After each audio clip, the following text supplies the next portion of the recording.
और आपको बताए, धनी बनना हो तो बिल्कुल सरल उपाय है, अकाट्य उपाय है।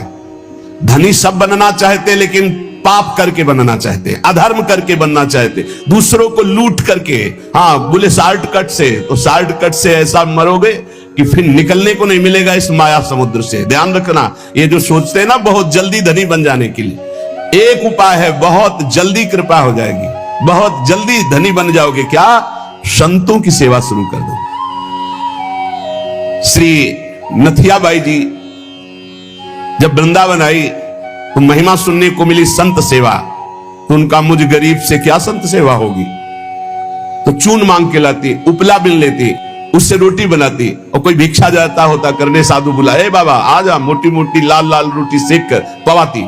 अब धीरे धीरे भिक्षा से जाने वाले साधु उनके यहां जाने लगे, रोज मांगना, मांग कर लाना, बनाना, पवाना, पवा के बैठी, फिर संत आ गए, लाओ माई, फिर आटा लगाया, फिर कभी ना नहीं किया। एक दिन वो हुआ कि बोरा में लद लद करके अन्न और व्यवस्थाएं, बिहारी जी स्वयं एक दिन वो गाड़ी में लद करके आ रहे थे, आटा और सब सामग्री लेने गई थी मैया, और वर्षा होने लगी तो छाता मैया को दिया, और आप लालटेन ले हुए और कहे आओ मैया इस रास्ते से आओ, बैलगाड़ी थी ऐसे। तो सोचा ये नौ किशोर 14 वर्ष का बालक कितना कृपालु है, ऐसी वर्षा में स्वयं भीजता हुआ हमें छाता दे, क्योंकि संतों का अन्न है। नहीं छलिया अगर अपने को जानने नहीं देना चाहता तो कोई नहीं जान सकता। जब दूसरे दिन बिहारी जी के दर्शन करने गई तो देखा एक हाथ में लालटेन, एक हाथ में छाता। बोले अब हमें समझ में आया कि कौन था, आप थे बिहारी जी। श्री महामहिम परम भागवत सुदामा दास जी महाराज बिल्कुल इसी पद्धति से संत सेवा शुरू की थी। गौओं के उपले बिन कर लाना और आटा मांगकर संतों को रोटी बनाना और पवाना, और आज सैकड़ों संतों का रोज प्रसाद होता है। तब से लेकर अभी तक रोज संत सेवा, सैकड़ों संतों के आसन लगे हुए, सैकड़ों संतों को भोग प्रसाद पवाया जाता है। रसिक मुरारी जी ने गुरु आज्ञा का पालन, संत सेवा करनी। पर संत सेवा का बहुत कठिन व्रत है, बहुत कठिन व्रत है, क्योंकि अलग अलग स्वभाव के संत, अलग अलग भाव के संत।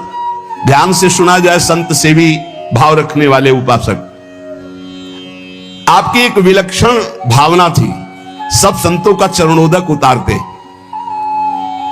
ये भी ध्यान रखना चाहिए कि उसमें ये नहीं देखना चाहिए कि इनके पैर गंदे हैं, इनमें क्या लगा हुआ। नहीं, जब चरणोदक उतार रहे हैं तो सबके, भले कुष्ठ क्यों ना हो, उनके चरणों में लीला हो सकती है, वही भगवान हो सकते हैं। ध्यान रखना, जब चरण धोने के लिए संतों के बैठते हो आप लोग, तो उन्हीं में से ऐसे आ सकते हैं घृणित वेश धारण करके कि जिनको छूना भी अच्छा नहीं लगेगा।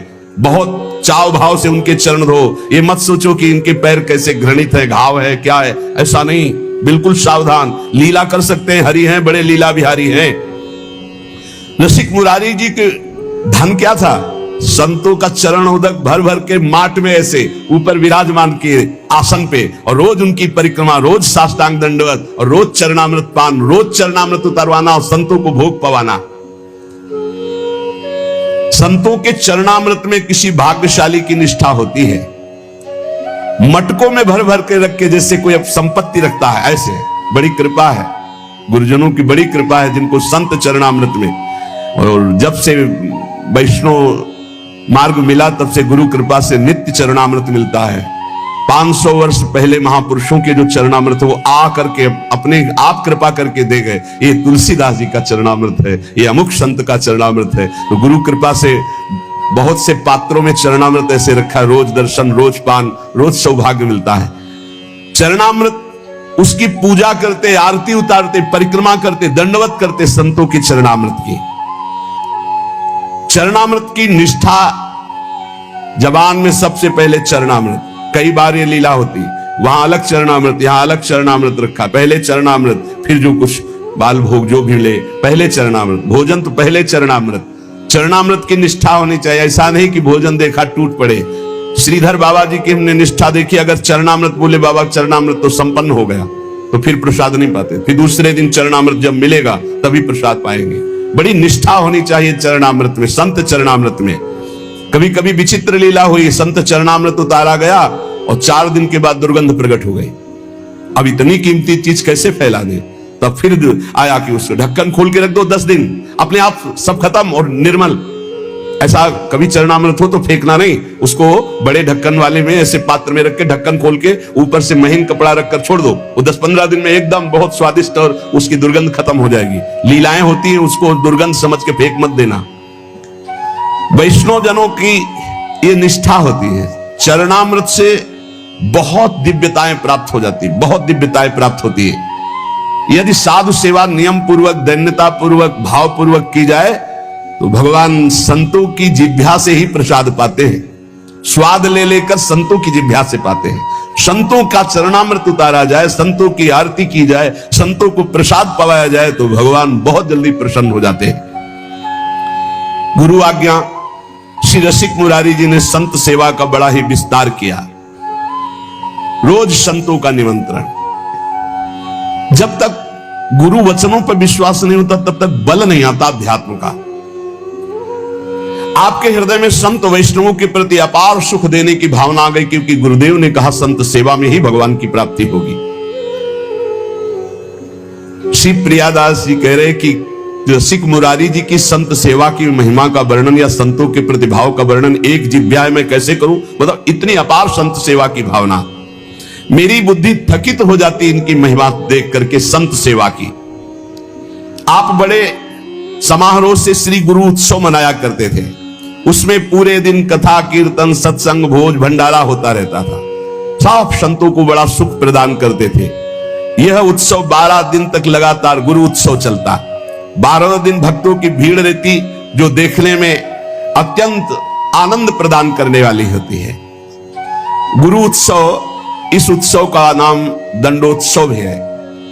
इस संबंध में कथा आती है कि इनके गुरुदेव श्री श्यामानंद जी श्री वृंदावन में जब वास करते थे तो नित्य प्रति सेवा कुंज में सोहनी लगाते थे। सोहनी लगाना हमारे ब्रज की बहुत बड़ी उपासना है, जिसे साधारण भाषा में कहते हैं झाड़ू लगाना, तो यहां सोहनी लगाना कहते हैं।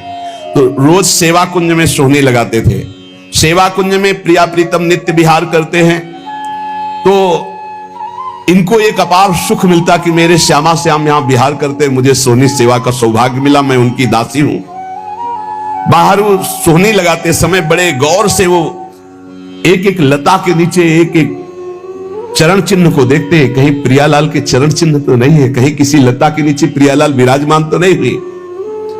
प्रियालाल के चरण चिन्हों के कभी कभी उनको दर्शन हो जाते तो बड़े भाव में मगन हो जाते।